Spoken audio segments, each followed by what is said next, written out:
Hello anime lovers, स्वागत है आपका वाइपर एनिमे एक्सप्लेन्ड चैनल पर। और आज हम देखेंगे लॉर्ड ऑफ द मिस्ट्रीज के एपिसोड नंबर 4 को। इसके पिछले एपिसोड्स की लिंक आपको डिस्क्रिप्शन में मिल जाएगी। तो चलिए जानते हैं इसकी आगे की कहानी को एपिसोड नंबर 4 के साथ, जिसका नाम है मैजिक मिरर। एपिसोड से पहले थोड़ा रिवीजन कर लेते हैं। क्लाइन, वेल्च और नाया तीनों क्लासमेट्स थे। इनके पास एंटीगोनस फैमिली की नोटबुक आती है जिसके अंदर शैतानी पावर है। ये पावर इन तीनों को करप्ट कर देती है, जिससे ये तीनों परलोक सिधार जाते हैं। वहीं आज के चाइना में जोउ नाम का लड़का था। वो अपने घर में लक एन्चेंटमेंट नाम का रिचुअल कर रहा था और उसके साथ कुछ तो होता है जिससे वो क्लाइन के मरते ही उसके शरीर में आ जाता है। जोउ अब इस दुनिया में क्लाइन बन के ही रहने लगता है ताकि अपनी दुनिया में वापस जाने का तरीका ढूंढ सके। अब एपिसोड 4 की शुरुआत में हम एक अनजान आदमी को देखते हैं जिसे अपने मास्टर से डांट पड़ रही थी, जिसे ये आदमी ओरेकल कह के बुला रहा था। और ये दोनों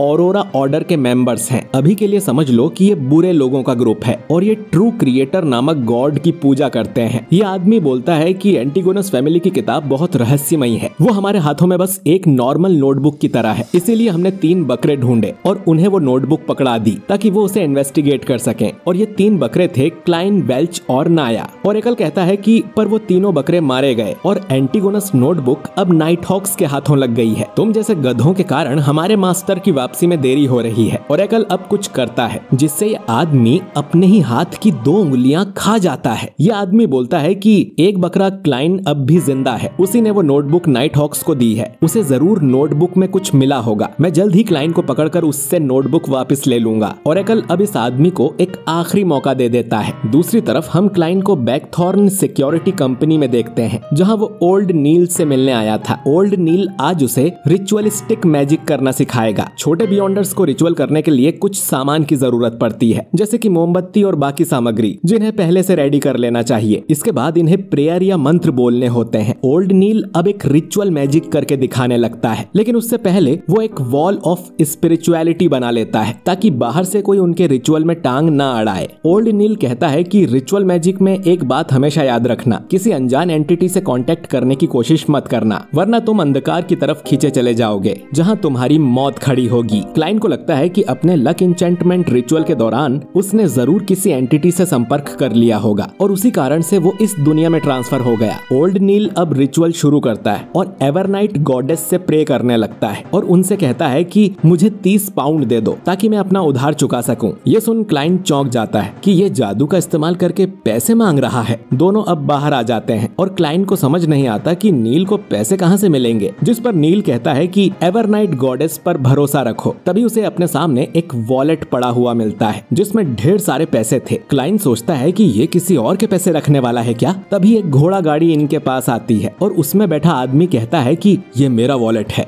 नील ईमानदारी से उसका वॉलेट लौटा देता है और वो आदमी नील की ईमानदारी से खुश होकर उसे 30 पाउंड इनाम में दे देता है। यानी नील ने जो रिचुअल में मांगा था वो उसे मिल गया। वो क्लाइन से बोलता है कि देखा जादू की ताकत। क्लाइन मन में कहता है कि घंटा जादू की ताकत। नील अब क्लाइन से कहता है कि हम मिस्ट्री प्रायर का तो ये नारा है, अपनी मर्जी का करो लेकिन किसी को नुकसान मत पहुंचाओ। क्लाइन अब अपने घर जाने लगता है और सोचता है कि रोजेल ने अपनी डायरी में लिखा था कि पोशन को जल्दी डाइजेस्ट करना है तो एक्टिंग करो। यानी अगर किसी सीक्वेंस का नाम है गधा तो उस बियॉन्डर को गधा होने की एक्टिंग करनी है। इससे उसका पोशन जल्दी डाइजेस्ट होगा और उसका दिमाग भी करप्ट नहीं होगा। अब क्लाइन का सीक्वेंस है सियर। सियर का मतलब होता है भविष्य देखने वाला। फॉर्च्यून टेलर को भी भविष्य बताने वाला कहा जाता है, लेकिन फॉर्च्यून टेलर को भविष्य देखने के लिए किसी चीज की जरूरत होती है, जैसे पत्ते या बॉल या तोता। लेकिन सियर उसे कहते हैं जो सीधा इंसान को देखकर उसका भविष्य बता दे। तभी क्लाइन के सामने एक लड़की आती है जो पूछती है कि क्या क्लाइन उनके डिविनेशन क्लब को ज्वाइन करना चाहेगा। डिविनेशन का मतलब होता है वो जादू टोना जिसे करने से फ्यूचर के बारे में या किसी अनजान चीज के बारे में पता लगाया जाता है। क्लाइन अंदर जाके एक फॉर्च्यून टेलर ग्लासेस से मिलता है जो पत्ते देखकर बताता है कि जिस जगह क्लाइन वापस जाना चाहता है वहां जाने में उसे काफी समय लगने वाला है। यानी क्लाइन अपनी दुनिया में वापस तो लौटेगा लेकिन उसमें काफी टाइम लग सकता है। क्लाइन अब सोचता है कि उसे भी यहाँ काम पे लग जाना चाहिए, इससे वो एक भविष्य बताने वाले की तरह एक्टिंग कर सकेगा। ग्लासेस बार बार खांस रहा था तो क्लाइन अपने स्पिरिट विजन को चालू करता है और बोलता है कि तुम्हें जल्द ही किसी डॉक्टर से मिलना चाहिए, तुम्हारे फेफड़े ठीक नहीं है। ग्लासेस पूछता है कि तुम कोई डॉक्टर हो क्या। तो क्लाइन बोलता है कि नहीं, मैं एक सीयर हूँ। इसी के साथ क्लाइन भी इस क्लब का मेंबर बन जाता है। रिसेप्शन वाली लड़की कहती है कि मिस्टर विंसेंट ने कहा था उनके यहाँ कोई कमाल का सीयर आने वाला है, लगता है तुम वही हो। विंसेंट इनके क्लब का सबसे बेस्ट फॉर्च्यून टेलर है। विंसेंट इस समय अपनी क्लास ले रहे हैं जिसमें वो मैजिक मिरर के बारे में पढ़ा रहे होंगे। विंसेंट अपनी क्लास में बताता है कि मिरर किसी रहस्यमय दुनिया के लिए दरवाजे का काम भी कर सकते हैं और मिरर वाला जादू करते समय हम 7 ऑर्थोडॉक्स गॉड्स को प्रे करते हैं। इस दुनिया में मेनली 7 देवता हैं। क्लाइन बाहर ही खड़ा था और वो देखता है कि विंसेंट एक लाल बालों वाली स्टूडेंट को एक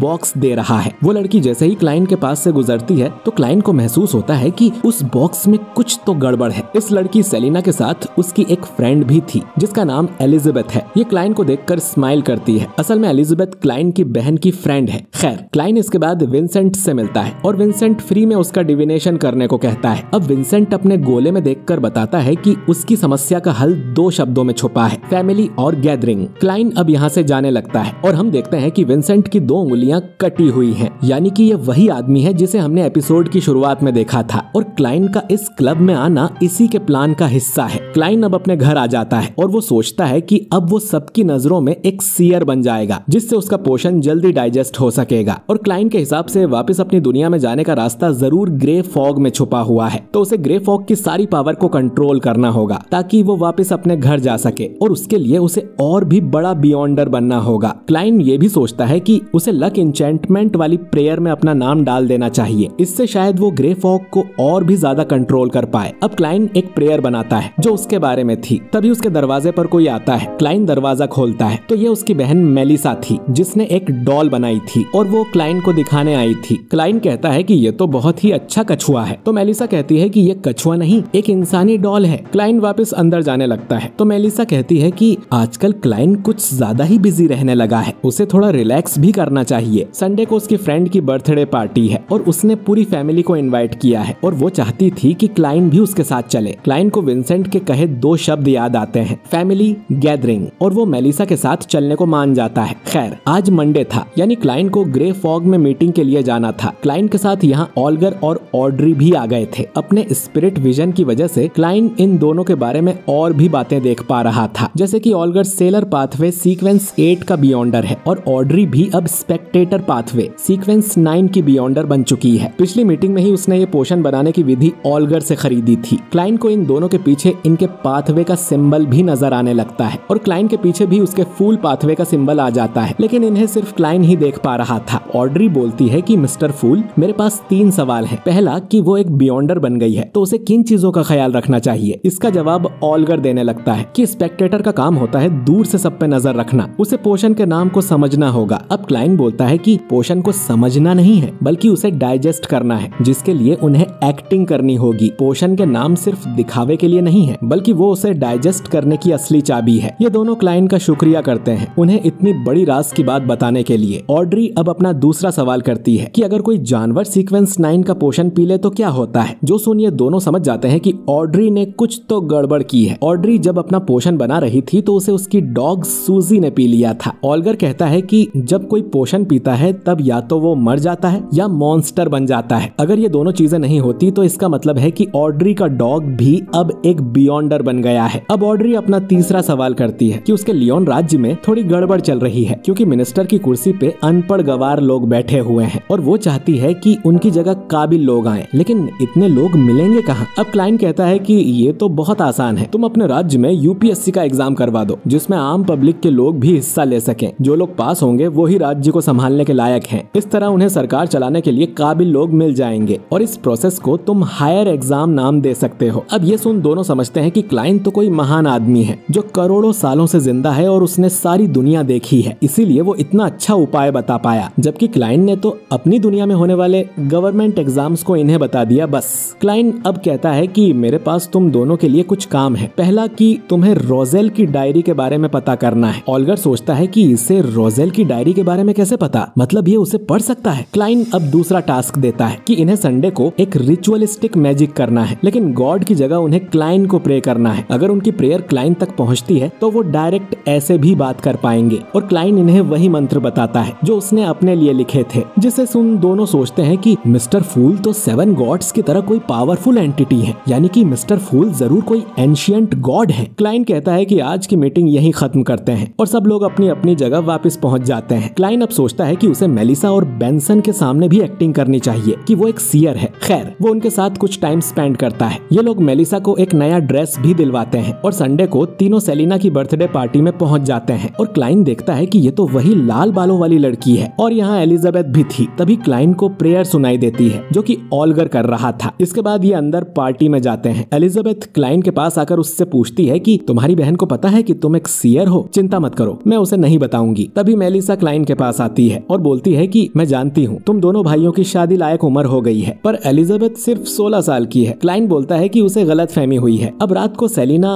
मेलिसा और एलिजाबेथ को अपने कमरे में ले जाती है, वो गिफ्ट दिखाने के लिए जो विंसेंट ने उसे दिया था, और ये एक मैजिक मिरर था जो खुद विंसेंट ने बनाया था। मेलिसा अब डिविनेशन करने लगती है और वो विंसेंट का बताया मंत्र पढ़ती है जिसमें वो असल में ट्रू क्रिएटर से प्रे कर रही थी, और ऐसा करते ही उसका मिरर विंसेंट के कमरे वाले मिरर से कनेक्ट हो जाता है। हम देखते हैं कि विंसेंट एक सीक्वेंस 9 का बियॉन्डर है और उसने ये जाल क्लाइन को पकड़ने के लिए बिछाया है। इधर क्लाइन सेंस कर लेता है कि कुछ तो गड़बड़ है। वो ऊपर आके देखता है कि मिरर में कोई शैतानी पावर है जो कि सेलिना को करप्ट कर देता है। क्लाइन अब सोचता है कि सेलिना को वापस ठीक करने के लिए उसे रिचुअलिस्टिक मैजिक करना होगा जो नील ने उसे सिखाया था, और एवरनाइट गॉडेस से हेल्प मांगनी होगी, लेकिन उसके लिए सामान चाहिए। तभी क्लाइन देखता है कि रिचुअल का सारा सामान सेलिना के कमरे में ही रखा हुआ था। अंदर वो मिरर मेलिसा और एलिजाबेथ दोनों को बेहोश कर देता है और सेलिना को पूरी तरह से अपने वश में कर लेता है। क्लाइन तभी यहाँ आकर एवरनाइट स्लमर से उसे बांध देता है और जल्दी से टेबल पे रिचुअल का सारा सामान रख देता है। इसके बाद वो एवरनाइट गॉडेस से प्रे करने लगता है और सेलिना को शैतानी आत्मा से मुक्त करने की कोशिश करता है, लेकिन दूसरी तरफ से विंसेंट बीच में टांग अड़ा देता है और सेलिना को आजाद कर देता है। वो सीधा क्लाइन पर अटैक कर उसे पकड़ लेती है और उसके जरिए विंसेंट क्लाइन से पूछता है कि बताओ एंटीगोनस नोटबुक में तुम्हें क्या मिला था, जल्दी अपने सारे राज बता दो वरना मैं इन दोनों लड़कियों को मार दूंगा। क्लाइन अब बिल्कुल पावरलेस हो गया था, लेकिन तभी ऑड्री क्लाइन की बताई प्रे करने लगती है जिससे क्लाइन के अंदर ग्रे फॉग वाली पावर्स आ जाती हैं और वो आराम से सेलिना की पकड़ से छूट जाता है। अनजाने में ऑड्री ने क्लाइन को बचा लिया था। विंसेंट अब क्लाइन के सामने कमजोर पड़ रहा था, तो वो अपनी पावर बढ़ाने के लिए अपना हाथ उखाड़ के मिरर में डाल देता है, लेकिन क्लाइन तुरंत ही एवरनाइट गॉडेस से प्रे करके रिचुअल को पूरा कर देता है और उनसे मांग करता है कि वो सेलिना को बुरी शक्तियों से आजाद कर दे। इससे सेलिना वापस ठीक होने लगती है और क्लाइन उस मैजिक मिरर को गोली मार के